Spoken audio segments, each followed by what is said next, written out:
to the Benchside Podcast. I'm your host, Rowan, along with my co host, Kaden here. Today, we'll be covering Jordan Binnington and how he's doing as of late, Braden Point's availability and the other key injuries, and Team Canada and what's going to happen there, as long as with two surprise candidates in the NHL standings right now. Do you want to start us off here, Caden? Yeah. I'm just gonna start with Jordan Binnington here. Um, he is the front runner, I think, for the Team Canada Olympic goaltending. I think a lot of people could say that themselves. Um, but he's really shocking me lately. I know he plays on a very, very poor St. Louis Blues team.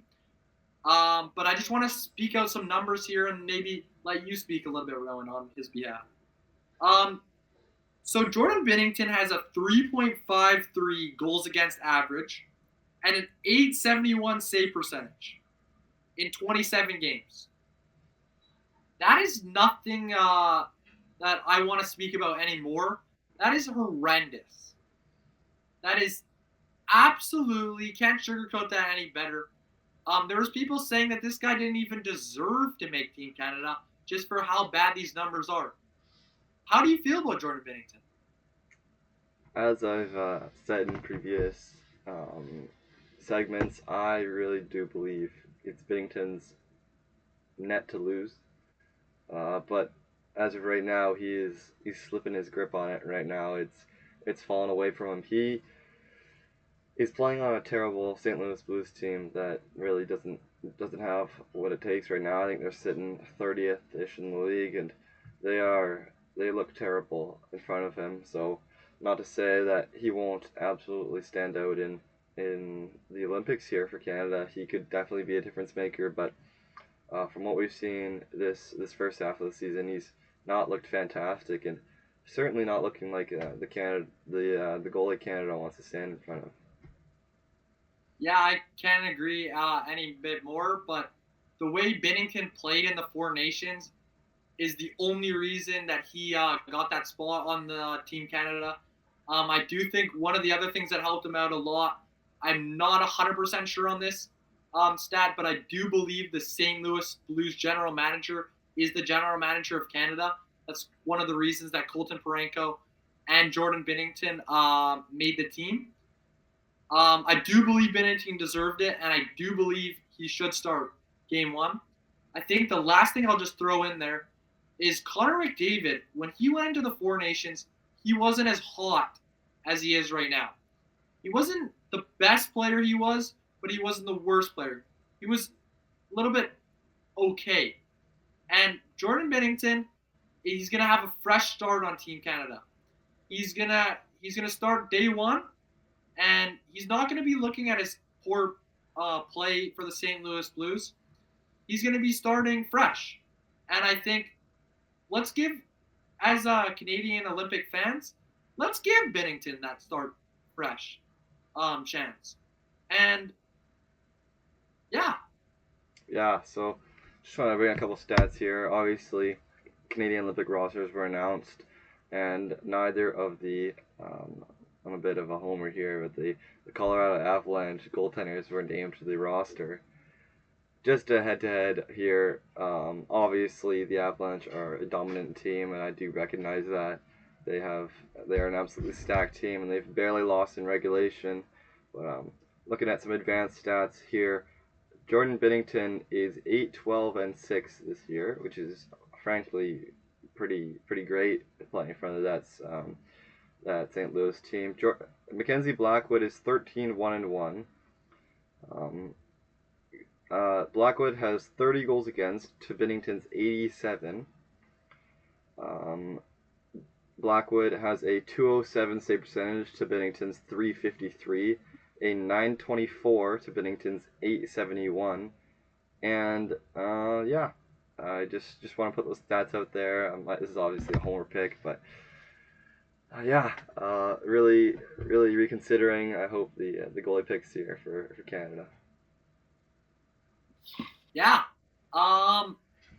I think the thing is, I spoke to Rowan when we saw the Olympic rosters announced, and we were both a little bit shocked about Anthony Cirelli making it. But these players are all NHL players, and I completely trust John Cooper, the way he made this team. And as a fan of the Canada Olympic team, I'm not gonna judge it anymore. I'm gonna praise all these players, and I'm gonna cheer for them, loud and proud, because I'm not gonna put them down in any way or form. This is the team. It's picked. Let's deal with it. Let's watch the games. And yeah. Yeah, no, I think that's a great point. I mean, we don't know everything that happens. Obviously, John Cooper does coach Anthony Cirelli and Braden Point and these guys, but not to say that they won't play a crucial role in this tournament. You need a team. This is not a collection of the 15 or 20-ish best players in each country, right? And you would have no defense or yeah, certainly huge gaps in your roles on your team. So yeah, you're building a team here, and I think John Cooper has the resume that shows that yeah, he can definitely do that. Yeah.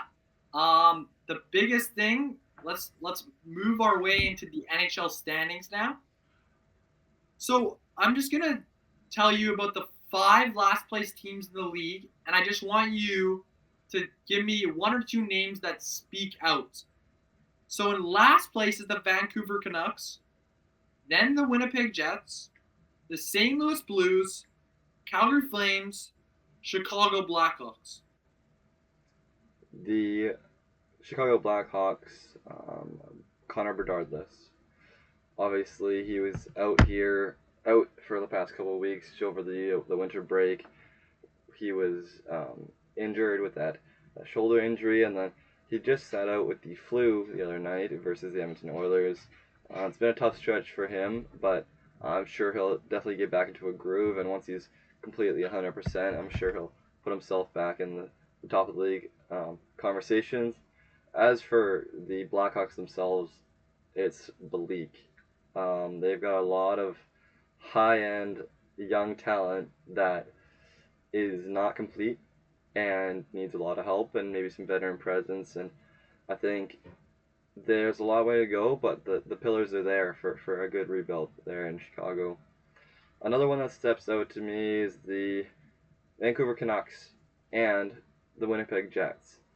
The Winnipeg Jets, the most. What happened to them? They won the President's Trophy last year. Obviously, we know the President's Trophy curse, but the Winnipeg Jets, it's a shocking turnaround for them. They lost one player, or one very important player, as in Nikolai Ehlers, and it seems their whole season's turned around. He's been injured in Carolina, so it's not like they certainly would have had him for the entire season here, but it's shocking how you go from a Vezina winning and President's Cup trophy winning club to being 31st in the league. 44 points, 17 wins in 44 games is not going to get it done, and it's looking bleak for Winnipeg because also for that fan base, it's got to be tough. I mean, you're looking at an emotional way to go out the year before, just for this to be a huge letdown this year. Yeah. I think the 2 biggest things I want to say about Winnipeg, and I'm really glad you brought them up, is I think Winnipeg is having to deal with some of the things that Edmonton had to deal with for about 5 years previous to this year. Winnipeg, Mark Scheifele is having a very, very good season. Kyle Connor is having a very good season, and Josh Morrissey are having very good seasons. I think the thing is, though, is that they're playing like individuals and they're not playing like a team. NHL hockey is not an individual sport. It's a team sport. How do you win games? Your team has to be the best team on the ice. Kyle Connor and Mark Scheifele and Josh Morrissey, against most teams, they are one of the best players on the ice. And their other players are not doing very well, and they're paying the price. And the second point is Connor Hellebuyck. was injured quite a few games this season. And Connor Hellebuck backs Winnipeg up in a large portion. He makes saves that win games. Connor Hellebuck is a goalie that makes saves when it counts. He's not great in the playoffs, but in the regular season, he was one of the pivotal factors of why Winnipeg was so good. Yes. I know Craig Button last year, he was an advocate for Connor Hellebuck to be nominated for the Hart Trophy. Because he was one of the most valuable players on that Winnipeg Jets team. And I think the thing that makes me the most sad is I've been to Winnipeg, and to hear that their team is doing so poorly this season, the only time they sold out of a game this season was the last time they played Edmonton. And it's sad because it looks like their team is going to be extinct. And I don't want any NHL team to be extinct. I'd like them to be all around. Yes, yeah, and just some stats to back up your points about Connor Hellebuck here. He's got 10 wins, 12 losses, and 4 overtime losses in 26 games, at a respectable 901 save percentage. Not exactly fantastic, but in the NHL, anything over 900 is definitely doable, and a 2.7 goals against average. Some other goalies, Eric Comrie and Thomas Milicic. Comrie has a 3.3 and Milicic has a 3.48 goals against average. Neither of those are absolutely terrible, but it's just not the backbone that Winnipeg has really needed over these tough struggles. Yeah, one thing I just want to say is, so Connor Hellebuck is the goalie on the second last place team in the league, and he still has a 900 save percentage. That shows how good he is. So right there, that we just figured out the answer to their problems. Yes, absolutely. I mean, they certainly have their goalie. They just need to put together the pieces, and really, it's bleak. I mean, Logan Stanley has, I think, the 5th most goals on the Winnipeg Jets. Just looking here, I think he's tied for the 5th most goals in the entire team with 7. Don't think that's gonna get it done. Logan Stanley is a big, lumbering defenseman, and when he is 5th on your team in goals, you're in for trouble. He's 6'7", 230 pounds, and he's 7 goals for 5th on the Jets. Not gonna get the job done. So, moving on to our next point here. I think you wanted to. Can I just throw one thing Yes, out there? for sure, Amy. Okay, I just checked this. This is extremely shocking. Rowan, I have a question for you. Who do you think has the worst plus minus on the Jets? Oh. And what do you think they're at? I couldn't even begin. I'm gonna say minus 15. And who do you think it is? Just throw a name out there. Kyle Connor. Jonathan Toews. Jonathan Toews at what? Minus 11. Yeah. That's shocking because I watched both games against the Oilers and he looked like one of their best players. Yeah, I mean, plus minus is a finicky stat like that. I mean, Yeah, obviously, 100%. you want it to, you see the big numbers and you say, oh, this person's been doing great, this person's been doing terrible, but it doesn't quite evaluate their impact on every play too, right? You could be on the other end of the ice or covering your guy when they score, and it's still a minus on your sheet. So, and same thing with pluses. I mean, you could literally just be coming on the ice after a change when your team scores and get a big plus on. So, I do believe that is a bit shocking that Jonathan Toews is that low, but I believe it is a bit of a, I guess, swaying stat. Next point? Yes, it's a swaying stat that doesn't hold a lot of I'd say power. So yeah, we'll move on to our next point here. I think you want to discuss Braden Point and his injury here. Obviously that might affect Canada, and depending on how serious it is, based on reports coming in, we'll see how available he is for that Olympic roster. Yeah. Um, I was talking earlier how I think we have our team here at Team Canada, and we need to stick with our guys, believe in them, so that they have success. But when a guy goes down for injury, Canada still has the opportunity to get another player. Braden Point did not look like a great injury. His entire ankle snapped back and went the other way, and he was carried off the ice. I don't think that's too good. I don't think I I I don't know. I'm not a doctor, but it doesn't look like he's gonna play in the Olympics. I think Tampa Bay's in a race where they need to make the playoffs, and he's important to that team. So it's going to be I'm going to say a game time decision. That's Yes. Yeah. So as of 2 hours and I ago, think the other thing is Devon Tays. He's expecting a child. Um, so yeah, he said himself that if he uh, hasn't had the child by the time that the Olympics is around, that he will not be going. So I'm very confident with the guys coming in. Who do you think would be the most likely pick if that happens, Rowan? I wouldn't be surprised if a Jacob Chikrin came in, or who are reserves? We have Drew Doughty. Who else do we have on that Canadian roster? So Drew Doughty's actually already named to the team, so he'll be playing. Yes. But they need to call. I'm pretty sure the injury guy is Mackenzie Weegar, which I'm very not high on. One guy I am high on is Evan Bouchard.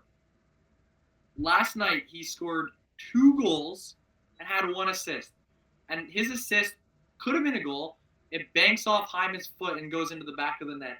He was phenomenal in the game before, and the last couple of weeks he's been looking really, really good. Um, so I think Weegar will be the guy. The injury forwards that they've named are Travis Konechny, Seth Jarvis, Connor Bedard, Sam Bennett, and I think 2 others.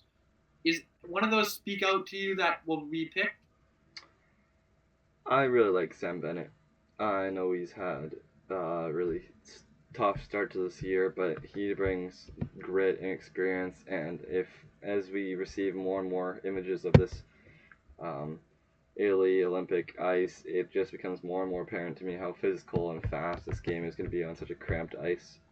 I do believe it's super important to have some of those guys. I don't love him, as in he plays a bit dirty, but that's coming from an Edmonton fan here, and um, but I do really appreciate what he would bring to that team and how important he is. So yeah, I believe Sam Bennett would be a welcome addition to that team. Obviously, Connor Bedard for that scoring touch, and especially we'll see here in the next couple of months if he can get back going after this recovery.